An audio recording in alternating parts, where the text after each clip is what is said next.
अब कोरियन अक्षर खास यो लेख्ने तरिका छ हैन, हाम्रो नेपालीमा पनि छन्, नेपालीमा पनि त्यस्तै हो। जस्तै कि कोरियन अक्षर लेख्ने बेला चाहिँ यो पहिला ध्यान दिनु होला। खास आज हामी चाहिँ बारखरी सिक्ने हो। बारखरीको लागि चाहिँ हामीले कन्सोनेन्ट र भावेल लेटर दुईटैलाई चाहिँ सँगै राख्नुपर्ने हुन्छ। यसमा चाहिँ भावेल लेटर अथवा स्वर वर्ण अनुसार चाहिँ कन्सोनेन्ट लेटर है, कन्सोनेन्ट लेटरलाई चाहिँ अगाडि राख्ने अथवा माथि राख्ने भन्ने कुरा हुन्छ। त्यस कारणले यो अलिकति बुझ्नु जरुरी छ। यो अक्षर लेख्ने तरिका भन्दा नि हुन्छ यो है। अक्षर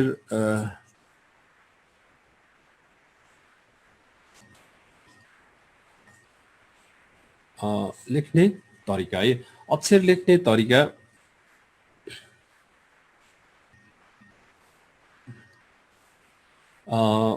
यसमा सबैभन्दा पहिला याद गर्नुपर्ने कुरा के छ भने मैले हिजो भावेल लेटर सिकाउँदाखेरि भनेको थिएँ यो भावेल लेटर बनाउँदाखेरि चाहिँ आधार मानेर बनाएको थिएँ। तीनटा कुरालाई आधार मानेर, जस्तै कि सूर्य भयो, अनि पृथ्वी अथवा जमिन भयो, त्यसपछि उभिएको मानिस भनेको थिएँ। यस बेला चाहिँ अलिकति त्यसको चाहिँ काम आउँछ। सो अक्षर लेख्ने बेला चाहिँ भावेल लेटर भनौँ न, भावेल लेटर हिजो मानिसलाई आधार बनाएर आधार मानेर बनाएको भावेल लेटरहरू कति हो? 5 वटा छन् के है, 5 वटा। जस्तै कि आ, या, अ, य र इ। आ, या, अ, य, इ छन् भने अर्को जमिनलाई आधार मानेर बनाएको भावेल लेटरहरू 5 वटा छन् है। जस्तै यो चाहिँ के हो त? ओ, यो, त्यसपछि उ, यु र उ है। यो 5 वटा यसरी भावेल लेटर अलिक फरक छ नि। यो 5 वटा चाहिँ मानिसलाई आधार बनाएको, मानिस र सूर्य छन् भने यहाँ चाहिँ अर्को जमिन र सूर्यलाई आधार मानेर बनाएको अक्षरहरू छन् है।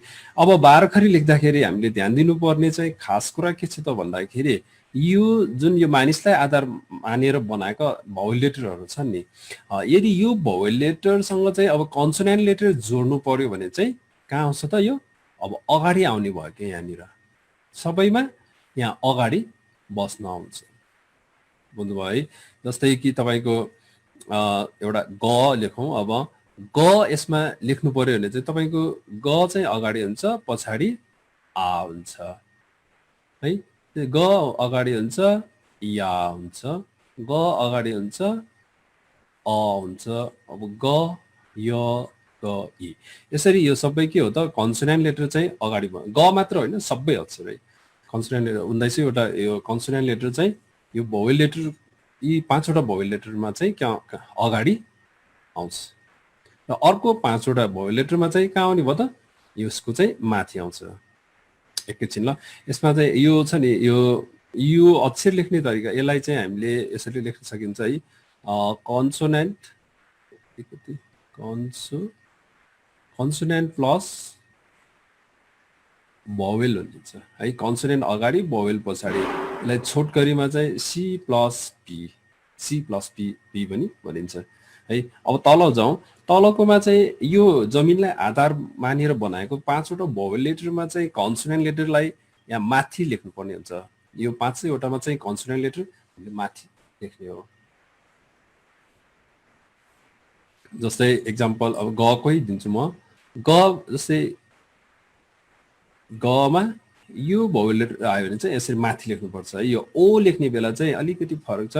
यसरी माथि लेखेर यो अलिक भित्र जान्छ र लेख्नुपर्ने हुन्छ के। अब योसँग पनि यस्तै नै हो, यो अलिक भित्र जान्छ। अर्को अब उ छ भने यस्तो हुन्छ भने, यु छ भने यो र उ छ भने पनि बुझ्नुभयो है। यसलाई चाहिँ अब हामीले यो कन्सोनेन्ट माथि राखेर कन्सोनेन्ट है प्लस भावेल चाहिँ मुनि, भावेल चाहिँ मुनि भएकोले चाहिँ यसलाई सी प्लस बी है।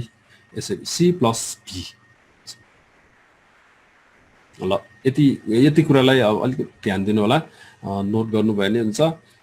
यति आयो भने चाहिँ तपाईँले अब बारखरी, हामी नेपालीमा बारखरी जस्तै, अब यसमा चाहिँ जब 10 वटा भावेल मात्रै छन् है, 10 खरी अब 12 चाहिँ सिक्न सजिलो हुन्छ। ओके, अलिकति तल जाउँ है। अब यो बाह्रखरी अलिकति ध्यान दिएर पढ्नु भयो। वास्तवमा हामी नेपालीहरूलाई चाहिँ खासै गाह्रो छैन। नेपालीमा पनि अब बाह्रखरीमा हाम्रो कसँग अ आयो भने क नै हुन्छ, कसँग आ आयो भने का, कसँग इ आयो भने कि, कसँग उ आयो भने कु होइन। त्यस्तै हो, यसमा पनि खासै गाह्रो चाहिँ छैन है। अलिकति त्यही पनि ध्यान दिएर हेर्नु होला। सबैभन्दा पहिला म ग पो लेखेर तपाईँलाई देखाउँछु। जस्तै भोवेल आसँग जोड्नु पर्यो भने है, यो चाहिँ के हो त? आ हो नि। यसमा चाहिँ अब हामीले गलाई चाहिँ हामीले आसँग जोड्दाखेरि के हुन्छ त? अब गा हुन्छ है। यो ग आदिमा आ जोड्यो भने गा हुन्छ। ओके, त्यस्तै या या गमा या, यो ये र ओ है। यसमा यो हाम्रो भोवेल लेटरमा चाहिँ ये र ओ साउन्ड आउने भएकोले चाहिँ यसलाई चाहिँ तपाईँले के गर्न सकिन्छ भने यो खालि यो कन्सोनेन्ट लेटर आधा अक्षरलाई यतिकै जोडे पुग्छ। झन् सजिलो छ यो है। जस्तै अब यो ग मा या या हुन्छ है। ग आदि र या भयो भने या हुन्छ है। त्यसपछि अ, यो अलि लामो भयो। यो लामो लेख्नु मिल्दैन है। यो चाहिँ छोटो हुन्छ, यो चाहिँ लामो हुन्छ, छोटो हुन्छ है। यो चाहिँ भयो।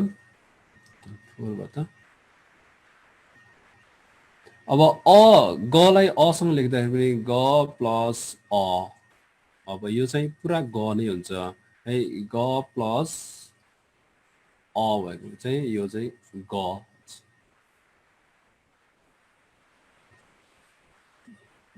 यो के हो त? यो है। यो ग प्लस यो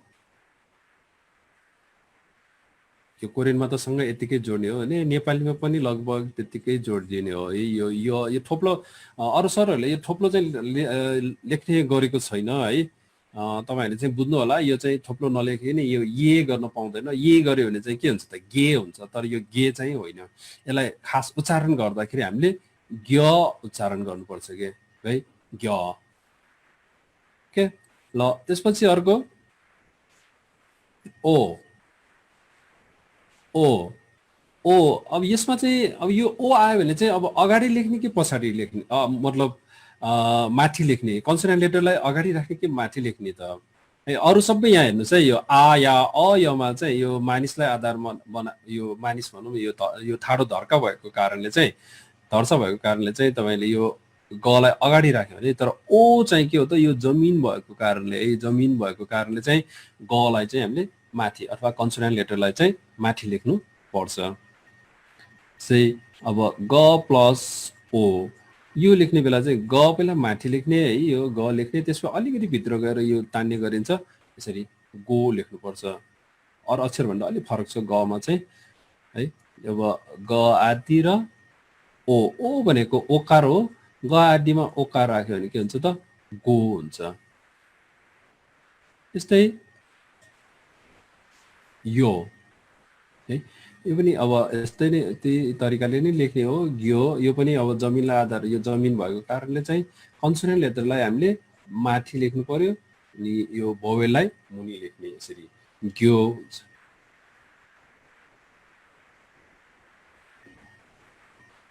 ग आदि र यो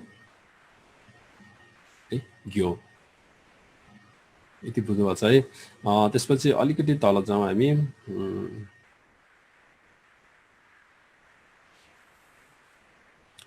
ग्यो पछि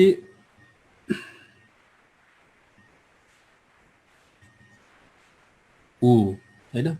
ऊ ऊ अब गसँग पनि यो गसँग ऊ जोड्यो भने यो पनि ग, यसमा पनि माथि नै लेख्ने गरिन्छ र यो ऊ त्यसरी लेख्नुपर्ने हुन्छ है। ग आदि र ऊ, ऊ भनेको उकार भएको कारणले चाहिँ ग र ऊ गु हुन्छ। त्यस्तै यु यो चाहिँ यु सेम तरिका हो।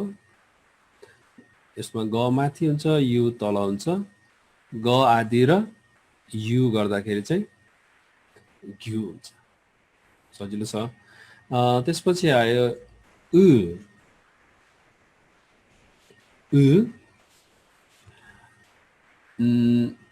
यो पनि जमिन मात्रै भयो।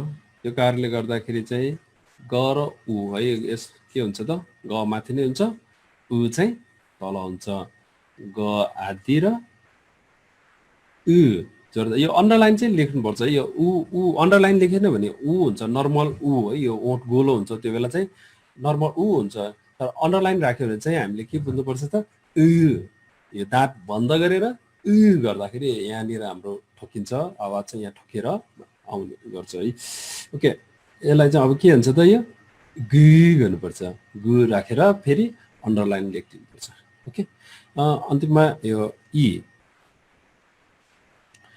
ईको त ईको पनि ईको चाहिँ के भन्दा यो माइनस भएको कारणले चाहिँ यसमा चाहिँ कन्सोनेन्ट कहाँ आउँछ त, ग प्लस ई कहाँ आउँछ, अगाडि आउँछ है। यो अगाडि आउँदाखेरि चाहिँ के हुन्छ, ई भनेको इकार भएको कारणले गमा ई गर्यो भने घी हुन्छ।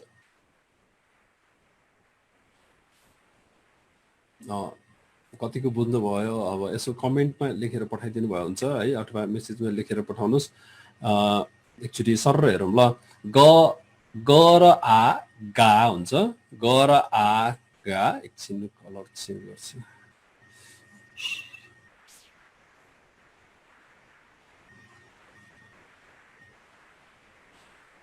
ओके, ग र आ, ग आ गा। यसै ग र या ग्या, ग र अ ग, त्यसपछि ग र ये अथवा य ग्य, ग र ओ गो, ग र यो ग्यो, ग र उ गु, ग र यु घ्यु, ग र उ गु, र ग र यहाँ लास्टमा ग र ईको चाहिँ के हो त, यो घी हुन्छ। घरमा अलि राम्रोसँग प्र्याक्टिस गर्नु होला। यो सजिलै छ, खास नेपाली वर्णमालासँग लगभग मिल्ने भएकोले सजिलो छ, प्र्याक्टिस मात्र अलि चाहिन्छ है। ओके, लेखेर तपाईँहरूले एकचोटि लेखेर फोटो खिचेर पठाइदिनु होला। मलाई नि अलिकति विश्वास हुन्छ कि विद्यार्थीहरूले चाहिँ राम्रोसँग पढिरहेछ अथवा हेरिरहेछ भन्ने कुरा चाहिँ थाहा हुन्छ। ओके, अब हामी अलिकति मिक्स भोवेलमा फेरि रिभिजनमा जाउँ ल। मिक्स भोवेलको रिभिजन रिभिजन अघि गरिसक्यो, सरी, रिभिजन अघि नै भइसक्यो। हामी मिक्स भोवेललाई पनि हामी यो 12 खरी जस्तै भनौँ न, यो जस्तै नै लेख्ने ट्राई गरौँ। यसको चाहिँ अब यति मात्र गर्दाखेरि अलिक थोरै जस्तो हुन्छ है। यति मात्र सिकाउँदाखेरि थोरै जस्तो भएकोले यो मिक्स भोवेलको पनि म आजै सिकाइदिन्छु। अब मिक्स भोवेलको 12 खरी है। मिक्स भोवेलको 12 खरी सेम अघि जस्तै हो है। एकै ठाउँमा मात्र अलिकति कन्फ्युजन हुने हो, नत्र चाहिँ अघि जस्तै सेम थियो। जस्तै कि हामीले सबैभन्दा पहिले अब मिक्स भोवेलको पनि सेम त्यही हो है। मिक्स भोवेलको पनि म तपाईँलाई यो गको मात्र, गको अथवा नको लेखिदिन्छु म है। नको लेखिदिन्छु, तपाईँहरूले चाहिँ यो 1900वटा कन्सोनेन्ट लेटरको चाहिँ आफैले चाहिँ घरमा प्र्याक्टिस गर्नु होला। ओके, जस्तै सबैभन्दा पहिला मिक्स भोवेलमा के छ त, यहाँ ए छ है। ए छ भने अब म यहाँ नको सिकाउँछु अहिले, अघि गको सिकाएँ चाहिँ न प्लस ए भयो भने के हुन्छ त, यसलाई सँगै लेख्दाखेरि कुनै गाह्रो छैन है। अगाडिको मैले अघि नै भनेको नियम जस्तै अगाडिको पहिला लेख्ने, माथिको पहिला लेख्ने है। त्यसरी लेख्दाखेरि तपाईँले सरर लेख्न सकिन्छ, खासै गाह्रो छैन। न प्लस ए है। न प्लस ए भनेको के हो त, एकार हो नि होइन। एकार भएको कारणले चाहिँ हामीले यसलाई ने गर्ने, ने। न प्लस ए ने, त्यसपछि यो के हो त, ए हो नि है। ए, यसमा चाहिँ के हुन्छ त, न प्लस ए यसलाई सँगै अगाडि नै हुन्छ। यो किन अगाडि लेखेको त, यो आ र या है, अगाडिको भावल लेटर चाहिँ आ र या भएको कारणले यो कन्सोनेन्ट नलाई चाहिँ अगाडि लेखिदिएको। कन्फ्युज नहुनुहोस् है, राम्रोसँग बुझ्नु होला। त्यस न आदि र ये भयो भने यो ये र वो आयो भने चाहिँ अगाडिको न आदिलाई यतिकै राखिदिने, जोडिदिए पुग्छ, ने हुन्छ के। त्यसपछि के हुन्छ त, यो पनि ए नै हो नि है, ए भएको कारणले अब यसमा चाहिँ अ अगाडि भएको कारणले चाहिँ के भने त न प्लस ए, नलाई कहाँ राख्नु पर्यो त, अगाडि राख्नु पर्यो र यसरी ने गर्ने। न आदिमा ए भएपछि के हुन्छ त, ने हुन्छ। के तल लेखौँ ल। अर्को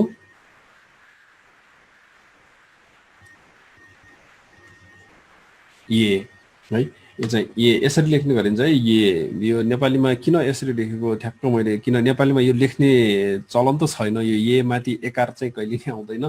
जहाँसम्म लाग्छ हाम्रो पहिलाको गुरुहरूले है, उहाँहरूलाई यो सम्मान चाहिँ गर्छु है, सम्मान गरे पनि यसमा चाहिँ अलिकति गडबड गर्नुभयो जस्तो लाग्छ। अगाडि चाहिँ जुन त्यो यलाई चाहिँ ये लेखेको कारणले चाहिँ यो पछाडि यो ये माथि चाहिँ एकार राखेको हुनसक्छ, मेरो अनुमान मात्र हो है। नत्र त्यहाँ य नै लेखेको भए योलाई ये मात्र राखिने पुग्थ्यो। ओके, जे होस् यो य र ए गरेकोले ए गरेको पनि हुनसक्छ है। के हो त यो ये है, यसमा पनि अब नजोडौँ, नमा ये भने के हुन्छ, यो न अगाडि नै आउँछ, यो ए यसरी लेख्ने। न आदिमा ये गर्यो भने के हुन्छ त, न आदि र ये ने हुन्छ। ओके, त्यसपछि वे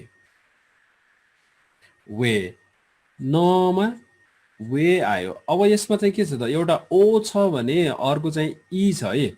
अब यो कन्सोनेन्टलाई अगाडि लेख्ने कि पछाडि लेख्ने भनेर कन्फ्युजन चाहिँ नहुनु होला है। जहिले नि यसलाई चाहिँ यो चाहिँ कुन अक्षरलाई हेर्ने त, अगाडिको अक्षर, यो अगाडिको भावेल लेटर चाहिँ ओ आएको कारणले है, अगाडिको भावेलसँग जोडेर लेख्नुपर्ने भएकोले चाहिँ नलाई चाहिँ अब यो ओ अनुसार चाहिँ के हो त, ओ को नियमअनुसार के हुन्छ, माथि लेख्नुपर्छ है। हामीले माथि चाहिँ न लेख्दिने, त्यसपछि ओकार लेख्दिने, त्यसपछि यसरी ई लेख्नुपर्छ है। दुइटै कन्स्टेन्ट पछाडि आएको ई चाहिँ जहिले पनि माथिको कन्स्टेन्ट र भोवेललाई चाहिँ जोडिन्छ। ओके, जस्तै अब न आदि र वे भयो भने के हुन्छ त, न्वे हुन्छ, न्वे। त्यसपछि ओ र आ, वा है, ओ र आ वा हुन्छ। नमा अब वा, यसमा पनि अगाडि के आयो त, ओ आएको कारणले चाहिँ नलाई हामीले माथि नै लेख्ने, अनि ओ गरेर आ गर्ने, नुवा हुन्छ। ओ गरेर आ है, नुवा हुन्छ। न आदि र वा गर्दाखेरि नुवा हुन्छ। नुवा पछि अब वा पछि एलाई गरौँ, सरी वे, यो ओ आ ई है, ओ यसको वे हुन्छ। अब यसको यसमा पनि न प्लस वे नै गरौँ, डाइरेक्ट सिकाइदिन्छु है। यसमा पनि ओ अगाडि आएको कारणले चाहिँ न चाहिँ माथि लेख्ने, अनि ओ लेख्ने, त्यसपछि आ लेख्ने, त्यसपछि ई लेख्ने। सजिलो छ है यो, हेर्दाखेरि गाह्रो भयो भने त्यही यो न ओ आ ई यसरी माथिको पहिले लेख्ने, तलको पछि लेख्ने, त्यसपछि अगाडि बाँकी अगाडि आएको चाहिँ लेख्नुभयो भने चाहिँ सजिलो हुन्छ। ओके, जस्ट अब न आदिमा के हो त, वे भएपछि न्वे हुन्छ। ओके, अर्को वो छ, वोमा पनि सेम त्यही हो, न प्लस ओ आयो भने यसमा ऊ आएको कारण चाहिँ हामी कन्सोनेन्ट माथि राख्नुपर्छ है, कन्सोनेन्ट माथि राख्नुपर्छ। त्यसैले यो न माथि लेख्ने, ऊ लेख्ने, तर वो लेख्ने बेला चाहिँ हामीले यो यसरी मुनिबाट अलिकति लेख्नुपर्छ है। मैले हिजो चाहिँ एउटा भन्नु बिर्सेँ, ओ लेख्ने बेला यहाँ लेखिदिन्छु म। ओ लेख्ने बेला चाहिँ के हो त, पहिला ऊ लेख्ने अनि अ लेख्ने बेला चाहिँ यहाँ जोडेर लेख्यो भने चाहिँ अक्षर नचिन्ने भएकोले कोरियनहरूले चाहिँ यसलाई अलिकति मुनि लेख्ने गरिन्छ है। यो भयो भने चाहिँ के हुन्छ त, वो हुन्छ है। यहाँ पनि सेम त्यही हो। न आदिमा वो गर्यो भने नो हुन्छ है। ओके, अब यो वोमा पनि ई थपेर वे बनाएको छ, वेमा सेम त्यही हो, नमा वे, न माथि लेख्ने, त्यसपछि वे गर्यो भने चाहिँ के हुन्छ, न्वे हुन्छ। न प्लस वे न्वे। अर्को दुईटा बाँकी छ, हामी अलिकति तल जाउँ, यही लेखौँ। त्यसपछि आयो ऊ र इ, यहाँ एक लाइन कम भएकोले मैले यहाँ यही नै लेख्ने ट्राई गर्ला, तपाईँहरूले पछि स्क्रिनसट लिनुभयो भने हुन्छ है। यो वी जस्तै न प्लस वी, यसमा पनि ऊ आएको कारण चाहिँ नलाई हामीले माथि लेख्नुपर्छ, अनि ऊ लेख्ने, अनि इ गर्ने, यो चाहिँ नुई हुन्छ, नुई है। न आदि र वी गरेर नुई हुन्छ। ओके, ल अन्तिममा अर्को उ र इ, यो के भनेको उइ हुन्छ है, यो उइ, न प्लस उइ, न माथि लेख्ने, उ तल लेख्ने, त्यसपछि इ चाहिँ यसरी लामो लेख्नुपर्ने हुन्छ। यो चाहिँ के हुन्छ, न आदि र उइ गर्ने बेला चाहिँ यो नु गर्ने, अन्डरलाइन गर्ने, अलि देखेन, अन्डरलाइन गरेर चाहिँ नुई गर्ने, एकैछिन नगर्ने, ऊ गरेर अन्डरलाइन गरेर अनि इ गर्नुपर्छ, नुई हुन्छ। ल यो मिक्स भोइलको 12 खरी पनि अब तपाईँहरूले सिक्नुभयो है, कतिको बुझ्नुभएछ। एक्चुअली अब तपाईँहरू जुममा आउनुभएको भए चाहिँ अब यसरी सोध्न चाहिँ मिल्थ्यो कि, जुममा यसरी बोल्न लगाउनु मिल्थ्यो। अब फेसबुक लाइभमा मात्र बस्नु भयो भने चाहिँ बोल्न नमिल्ने भएकोले अलि अप्ठ्यारो छ।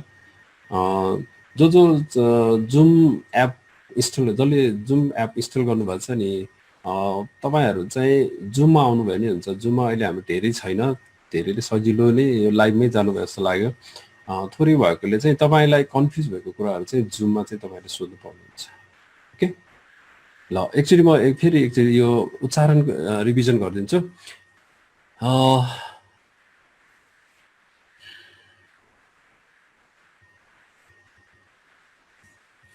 न र ए, न र ए जोड्यो भने ने हुन्छ है, यो ने हुन्छ।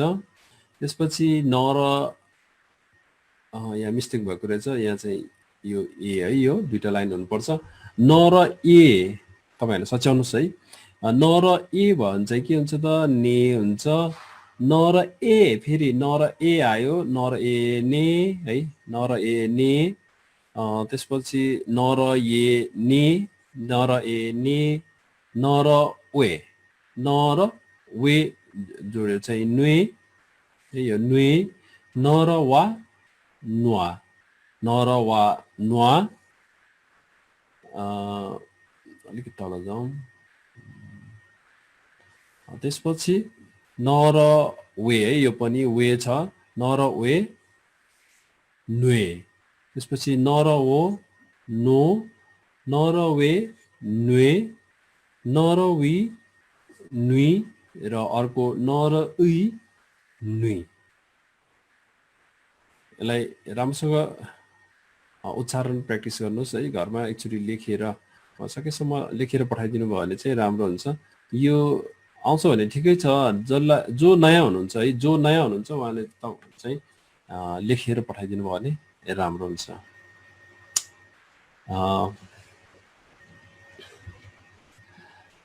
आशा छ मैले सिकाएको तरिका तपाईँहरूले बुझिरहनु भएको छ है। मैले सकेसम्म तपाईँहरूले बुझ्ने गरी सजिलो तरिकाले यहाँ सिकाउँदैछु। आशा छ राम्रोसँगै बुझ्नुभयो होला। जसलाई जो नयाँ हुनुहुन्छ उहाँहरूले चाहिँ अलि धेरै प्र्याक्टिस गर्नुपर्छ है, 3-4 घन्टा प्र्याक्टिस गर्नुभयो भने यो अक्षर चाहिँ राम्रोसँग बुझ्न सकिन्छ। हाम्रो अब यहाँ चाहिँ अलिकति छिटो भएछ वास्तवमा क्लासरुममा सिकाउने भन्दा चाहिँ यो अनलाइन सिकाउँदाखेरि चाहिँ अलिकति छिटो भयो जस्तो मलाई नि महसुस भइरहेको छ।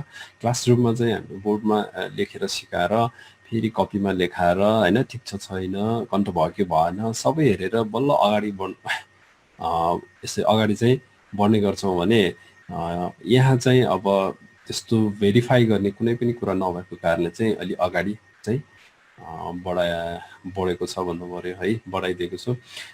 भोलिदेखि चाहिँ अलिकति स्लो गर्छु म, अलि थोरै दिन धेरै भए पनि अलि थोरै मात्र पढाएर तपाईँहरूलाई चाहिँ दिनका दिन प्र्याक्टिस गर्ने टाइम चाहिँ हुने गरी चाहिँ पढाउने छ। भोलिदेखि चाहिँ लकडाउन छ है काठमाडौँ भ्यालीमा, कोही पनि बाहिर निस्कन चाहिँ पाउँदैन। तैपनि मैले चाहिँ तपाईँहरूलाई चाहिँ यो अनलाइन क्लास चाहिँ कन्टिन्यू गर्ने नै सोच बनाएको छु। यो सबै व्यवस्था गर्नुपर्छ मैले। जे होस् तपाईँहरूलाई चाहिँ तपाईँहरू भनौँ न तपाईँहरूलाई चाहिँ म निराश बनाउँदिनँ। शनिबार बाहेक अरू बार चाहिँ तपाईँहरूलाई मैले चाहिँ सकेसम्म क्लास दिने प्रयास गर्छु है। अर्को जुमको कुरा गर्दाखेरि जुमको चाहिँ मैले पासवर्ड चाहिँ अब कन्फ्युजन नहोस् भनेर युजर आइडी र पासवर्ड चाहिँ सधैँ एउटै प्रयोग गर्ने चाहिँ अब निर्णय गरेँ है। हामीले चाहिँ यहाँ निर्णय गऱ्यौँ। त्यसैले जुममा सक्नेहरू चाहिँ जुममा आउँदा चाहिँ राम्रो हुन्छ है। सबैजना सुरक्षित रहनु होला। घरमा लकडाउनलाई चाहिँ पालना गर्नुभयो भने हामी स्वस्थ रहन सक्छौँ है। हामीलाई केही हुँदैन भनेर लकडाउन चाहिँ नटोर्नु होला। स्वस्थ रहनुहोस्, घरैमा कोरियन भाषा प्र्याक्टिस गर्नुहोस्। नआएको कुराहरू मेसेजमा लेखेर पठाउनु भयो भने अलिक ढिलै भए पनि तपाईँको प्रश्नको जवाब चाहिँ दिनेछौँ। हस् त, धन्यवाद।